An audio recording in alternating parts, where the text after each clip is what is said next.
So most people are attracted to, because we had a nurse in here last semester for just a month, now she's gone, so everyone in here is psych major. But people that are attracted to this profession, therapeutic profession in whichever way, at the root, we're narcissists. Because we think we actually have the answer or the solution to help someone else. We think we can actually alleviate someone else's pain. That's the biggest bullshit. We can plant seeds. We can share a story. I use a lot of metaphor in my practice, so I give a metaphorical example. Astrology is a huge, huge tool.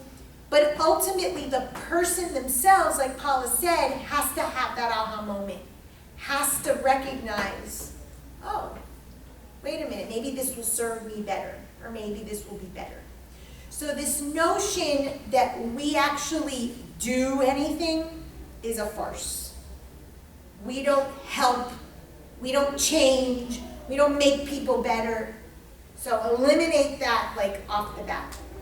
We give information, we reconstruct or deconstruct something that a person has believed, and we give it a reconstruction and a new meaning maybe, in a perspective they've never seen before. That's planting a seed. You know, so that's what we do. But this idea that you do something, oh my God, that's a bunch of bullshit. So that was a very good point. The other point about therapizing our parents, our siblings, our friends, our lovers, don't.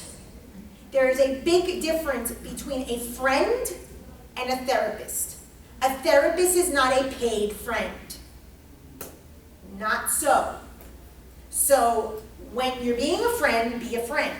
Now you may share, one of you had told me something and I was like, oh, was it you about your friend? And I was like, okay, she handled it correctly. And Shayla too, that guy whose brother died. Where we start learning to listen differently and give different feedback because we are being trained as a therapist. But when you're a friend or a lover or a child, you're gonna have that relationship. A therapeutic relationship is different. And there's rules and boundaries and things that you do and don't do.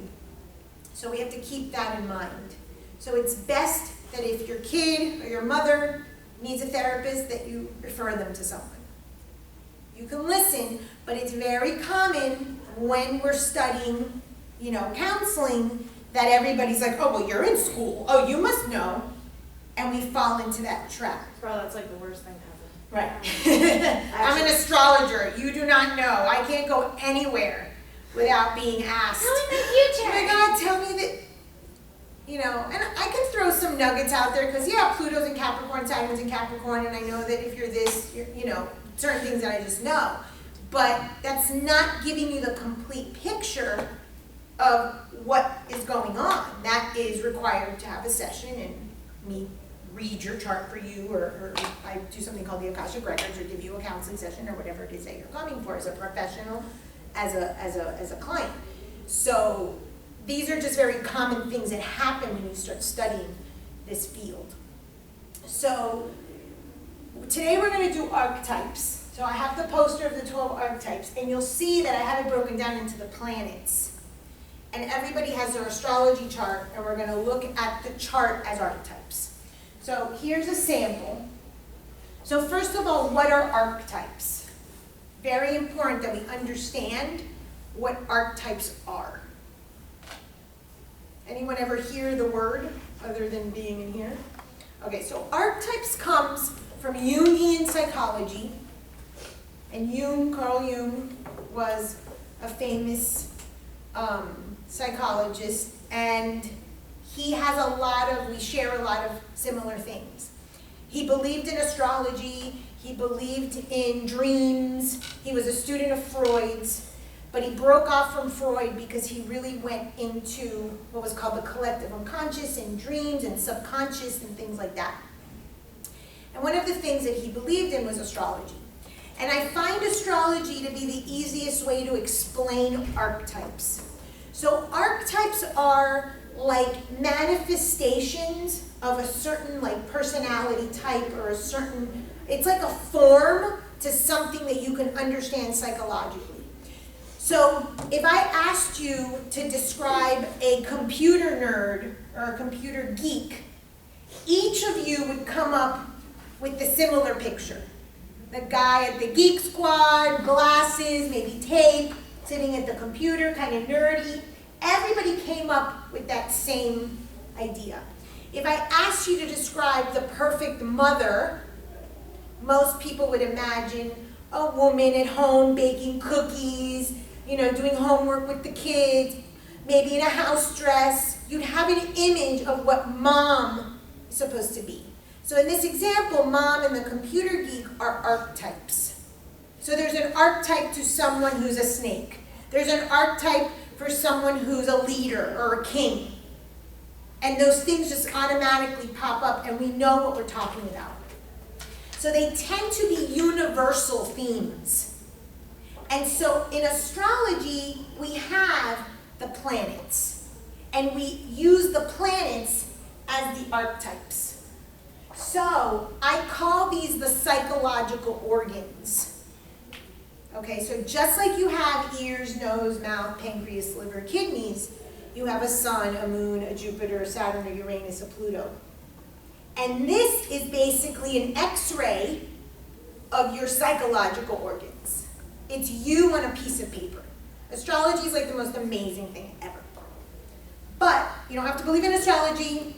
You don't have to go that route. But we're going to use the archetypes to explain psychological behavior, psychological themes and patterns, why we create certain things in our life, like existential crisis and chaos. Those are the two we're going to focus on today. And it's explained best in the chart. But even if you don't have someone's chart, you're going to hear words and themes in a client that you can be, this person is going through an existential crisis. You don't have to know me and you know that I'm going through an existential crisis. You don't need to know astrology for that. By the themes and the words that I've used, you can pick up on it. Someone who creates a lot of chaos, you identify chaos. You know when someone's creating chaos in their life. You don't need to know astrology or know that that's Uranus. So as a therapist, you go, oh my God, this person is creating chaos. So this just helps to give a physical representation, just like when I say computer geek, an image pops up, king, an image pops up. Okay, so it gives us the physical form of the archetype, because since it's a psychological organ, that's hard to envision. The astrology chart gives us a picture of it, and we say, oh wow, that's what's going on. Okay, so everybody has a picture of their chart. Stacey, do you have yours? Okay. So today we're going to work on Pluto. It's the one that looks like this, and it's like maroon purple. And we're going to work on chaos, which is like a royal blue, and this is Uranus. So this is Pluto and Uranus. So because I personally am going through an existential crisis, and because I'm in total chaos, I've been studying a lot about this, my own chart, and that's basically what astrology is, or psychology, is study of self. Study of self, your own behavior, your own motivations. That we go above and beyond and we have clients is great. But really, all of this is about studying ourselves. Because we need to know and understand ourselves. Man, know thyself. It's big at the Oracle in Delphi in Greece. That's what we are here to do. That is really the purpose of life. So we have to make money, we have a career choice, we pick this. But like I said before, if you are in this field and you don't look at yourself, you're doing a disservice mainly to yourself, but also to your clients. So every single therapist, at least that trains with me, every single astrologer that trains with me, needs to look at themselves. And so we need to probe and question and poke to see what it is that's motivating behavior. The nice thing about astrology is that astrology gives us a map of why we're in these crises. When it starts, when it ends. That's the best part. is that you can actually boil down the existential crisis to a beginning and an end. Oh my God, I will get through this. I know I've got another year left, but I'm gonna get through this. So that's the best part. But again, you don't need to be an astrologer to be a therapist, and you don't even have to believe in astrology. But archetypes are archetypes, and the planets are one form of the archetypes. Every planet has a meaning, and every planet has a myth. I'm going to share the myths of these two planets today. If you understand the myth, the story, I use Greek mythology, you will never ever forget what these things mean. All that astrology is mythology. Doesn't matter which philosophy you believe in, if it's, Chinese mythology or Egyptian mythology, I use Greek. When you understand the story, you're like, oh, that's what that means. So why is this taught in a story? Why would it be important to teach psychology, astrology, mythology in a story? What's the function of a story? Because you're supposed to learn something at the end of that story. Okay, so there's a belief, that's a belief, Yeah, it's my belief. that there's a lesson. A lesson. Okay, so Paula has a belief, and we always look at beliefs. Are beliefs true? Beliefs are not true. Let me quantify this. Beliefs are not true in any certainty, in any way that's certain. Do you have beliefs? Do you have beliefs? Emmanuel, do you have beliefs? Everyone has beliefs. Is it true for you? Is it true for you? Yes, it's your truth. But it's very important to understand that beliefs are your truth. This is very important with this. So you are walking set of beliefs. Now raise your hand if you know what your beliefs are. It's a work in progress. Right? A work in progress. No one knows what their beliefs are. You might know your beliefs about certain things. I know your beliefs because I have your chart. That's what's fascinating about astrology. Let us know our beliefs. Right? Don't you want to know what you believe in? Yeah. And beliefs, we say we believe something and then we do the complete opposite. So what you say you believe in, and that's what part of the therapeutic purpose is to listen to what the client is saying, but then comparing it to what they're doing. What they're doing is really their belief. And so how do you get your beliefs? Well, it starts from when you're younger and how you're raised. Yes. So in my theory, it starts from the moment of conception. So the moment you're conceived, you get your beliefs. Then you have, in the first house, you have your physical body or your personality. The second house is your values or your beliefs, what you really value. Your third house is your school, your friends, your brothers and your sisters. And your fourth house is your physical home, your mom and dad. Those first four houses are the foundation, the crux of who you are. Never, ever changes. Never changes. You think you're different from your parents? You're not. Big fat lie. Yesterday, oh my God, I was so excited. I went to the doctor. On my way back, I'm listening to this show on public radio called Fresh Air. And Prince, Prince, the artist who died, he was in the midst of writing a memoir with this guy. So the guy wrote a book because Prince died in the middle of it and never got to finish the book. You guys know the song When Doves Cry? Mm-hmm. Baby, you act like my father.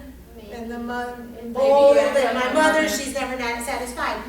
Basically, I swear to you, I got chills. I was like, oh my God, Prince and I are so in sync. That song's amazing. I wrote a book, and my book is all about how you are 50% your mother, 50% your father. You are the good of your mom, the good of your dad. You are the bad of your mom, you are the bad of your dad. The bad, Jung calls the shadow, I call the bad bucket. It's like you carry around this bucket full of shit, which is all the qualities that you hate about your parents subconsciously, and you beat yourself up and you hate yourself for being just like your parents. So the only way that logically you can be not like your parents is to do the opposite of what they do. Your parents drink, you become total sober. An example. Bullshit. It's the same coin. Alcohol or sobriety, same coin, same theme. It's just manifesting different. That's how archetypes show up. So Prince understood this, and the song was about this. I'm my mother, I'm my father. How do I reconcile being my mother and my father? And ultimately, we all have self-hatred. Ultimately, we all hate ourselves. That's why we look for other people to love us. We have other people validate us. That's why we think money's going to make us this, or we want to be beautiful, because we hate ourselves. Why? Because our parents, this bad bucket or this shadow, makes us hate ourselves. And all of a sudden, you get to a certain age, you have an existential crisis, you create chaos, and you're like, oh shit, I am my mom, I am my dad, and I have two options. I can continue hating myself, or I can love myself in spite of having the shit qualities. And I got cancer twice, and wrote the book, and understood this, and this is how I healed myself, and what I work with clients. And the chart explains everything. Those first 4 houses are those values that your parents gave you that you hate or you love. And so your whole life you're going to be fighting with this belief system that your parents gave you. So when I heard this interview yesterday, I was, oh my God, this is awesome. So I had a client last week, and she's having some trouble with her marriage. And she's been a client of mine now for a few years. And I said to her, she's like, I just want to know, her husband cheated, he used to go to escorts, spent a lot of their money, then got it back, but now he's struggling. So they've had a few rocky years, a few skinny cow years. Skinny cow is a term I use that means hard time. And fat cow is a term I use that means good times. And skinny cow and fat cow comes from a Bible story of Joseph. So we talk about all religions, all philosophies in here. Because it's all the same stuff. It's just a story, going back to the story. Good morning. So I'm talking to her, and she's like, I don't know if I should divorce my husband. I don't know. And that's not for a decision that you tell a client, leave your husband. That's not what we do. So we're talking about... Excuse me. You're in my We're talking about this thing with her husband, and I said to her, what is your faith? What are your values around marriage? And I never knew this, and I've been seeing this client for a couple of years now, but her father was an Episcopalian priest. And she's like, yeah. She goes, you know that I went to Sunday school one day when I was little, and I got home and I told my dad, Dad, I think Jesus is a great teacher. Love Jesus, but I don't think he's God. Well, the dad didn't like that. So she's got a really strong religious foundation, but at a very young age, she realized I have a different belief system than my dad. I'm taking a piece of what he believes, and then I'm formulating my own belief, my own story, and that's her belief system. And that's exactly what we're doing in this life. That's all it is to take what our parents taught us, houses 1 through 4, deciding what we like, what we don't like, and the stuff we don't like, we're going to do it different. Not opposite, but different. So I said, okay, now bring this to the marriage. And she's like, you know what? I said vows, for better or for worse, and I believe that. And I said, okay, there's your answer. This is a skinny cow period that you're going through with your husband. It will, because that's just spiritual law. It's called the law of pendulum. You go good, bad. No one's ever happy because you're either on the upswing or the downswing. Unless you get 2 books and you just hold it. Yeah. Unless you get to the 48 to 52. Don't move it. But, so I said, you happen to be on a skinny cow period. That means that eventually there has to be a fat cow period in the marriage. depending on your values. It doesn't mean that the sex will ever be good, but maybe you're rolling in the dough and that makes you happy. That goes back to beliefs. That's all found in the first 4 houses. So she's like, oh, okay, and it really made sense to her because she had to articulate her values and her beliefs. And so this is a huge, huge, huge thing. It's directly related to existential crisis. But it's huge because most people don't know how to articulate their beliefs or their values. And they don't know where they got them from. But if you drill and drill and drill and you see behavior, you're actually going to see what they believe. And you're going to help them go, well, you're saying this, but you're doing this, so this is really your belief. And then all of a sudden they're like, oh shit, yeah. You know, you could talk about monogamy all day long, but if you're a serial cheater, then you don't value monogamy. Your action dictates that. You know, it's just the reality of it. So we help what we call in psychology incongruence. Incongruence is when you say one thing, but you're saying another. We use something in here that I say thin crust. Because I had a client who said, I like thin crust. Like, this is thick crust. So you're saying thin, but you're showing thick. There's an incongruence. And that's what we listen to as a therapist. When someone has an incongruence, when they have an incongruence, you can help them. You can say, okay, there's a place for change. So we have to listen to the beliefs. Everybody's beliefs are true to the individual person. So you have to set yours aside. That is very difficult to do because if you have a client who's gay and you're anti-gay and this person is gay and that's their beliefs, what do you do as a therapist? You're going to try to impose your shit on them. And we don't do that. And the only way to not do that is to look at our shit and say, that's my belief, it is my personal truth, no one else needs to buy into it. I am not here to make anyone else change and see the world my way. That is not the job of a therapist. Okay? You keep your view and you let your client keep their view. You help them so that their beliefs and their actions are in alignment, regardless of what you believe. And if you can't do that, you refer. Because if not, you hurt your client. So, she says that the purpose of the story is a lesson. That is her belief. That means that Paula gives meaning to life through story. Where would we learn this? Where do most people learn? In kindergarten, when we're in circle time. In circle time, and they read you the book. And Once upon a time. the religious part of that is Sunday school. I was going to say the Bible. The Bible. All parables of Jesus have a lesson, they give you meaning. And we know Paula, and she has had a very religious upbringing, even though she wants to hate it and go against it, it is part of the meaning she gives to life. I bring this up because meaning has to do with existential crisis. So Pluto, I'm giving you the setup. There's beliefs, there's truth, there's meaning.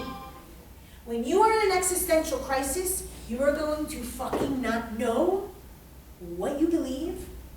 You're going to be in a major crisis. You're not going to think your life has any fucking meaning, and you're basically dying. Physically, you might physically feel like you're dying, that your body is breaking down, but metaphorically, you are dying. That is what an existential crisis is, because the rug, the first 4 houses, the belief, the foundation of what you were given is going psh. So I've been going through that now for a couple years, and it shakes you up, because who the hell are you? It's like being on an earthquake, it's being on shaky ground.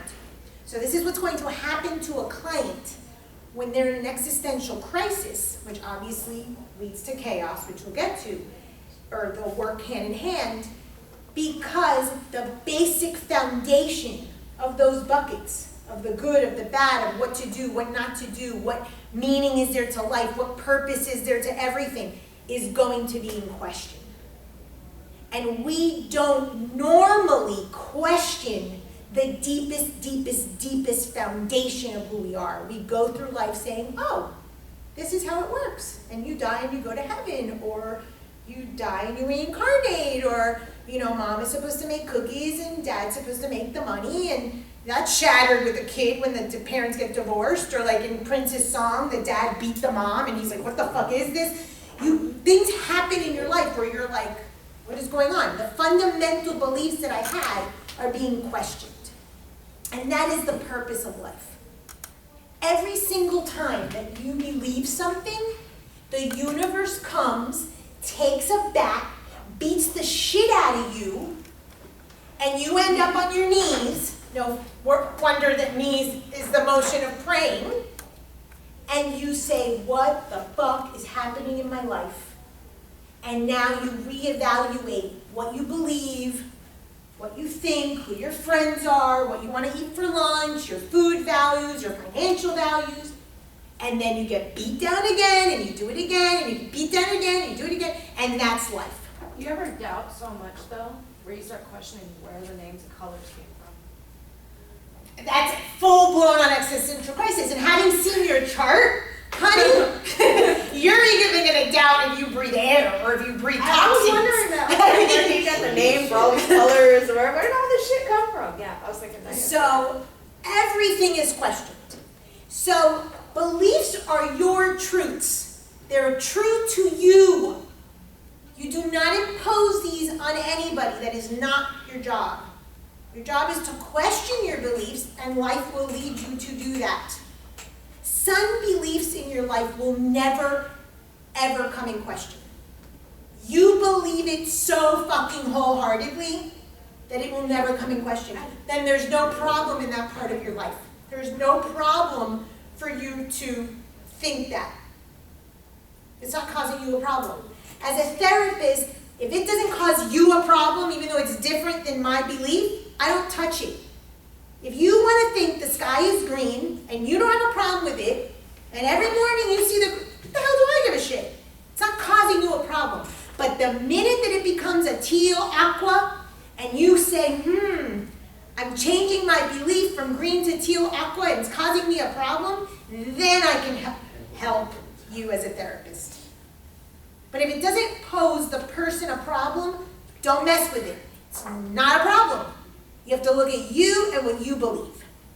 So existential crisis is when the person is in total chaos, where the foundation of their beliefs, where the meaning of their life, purpose, what this is all about, the core is being questioned. And where you find that in the chart is the second house. So look for the number 2, and there's a line called a cusp. Bless you. So you see the 2, here's the line. The line, here's the 2, there's the line. 2, that's the line. It's a very faint line. Here's the 2, that's the line. 2, that's the line. Look for the 2, and here's the line. The second house, look for the 2, and there's the line. That house, that second house, and that line, the line is called the cusp. Okay, so here's the 2. This line is called the cusp. The second house has to do with values. What if you have nothing on there? You might have nothing in it, but you definitely have a cusp. You have to have a cusp. She doesn't have anything on the cusp. In the cusp. In the house, you can have it empty. But the line has to have a sign. The sign of that second house tells you what you value. It's Sun, right? Yes, it's Gemini. Oh, it's See, Gemini. Okay. So that's the first place where we find out values. Okay, is that cusp. And everybody, Nicole has Gemini. Everybody has a sign. There's a color box, and then there's a symbol. And I'll go around and I'll tell you what your symbol is. So that cusp, and again, you don't need to know astrology, and you don't need to be seeing a client with astrology. You're going to hear them. Okay, that cusp is going to tell you the values that that person has. So these values may or may not, depending, and not everybody goes through an existential crisis at the same level. Everyone will go through at least one. It's called the dark night of the soul in spiritual literature. But everybody will go through something. And it's usually to question the values and the beliefs. So, we now know the story. Paula's belief is, story has a lesson.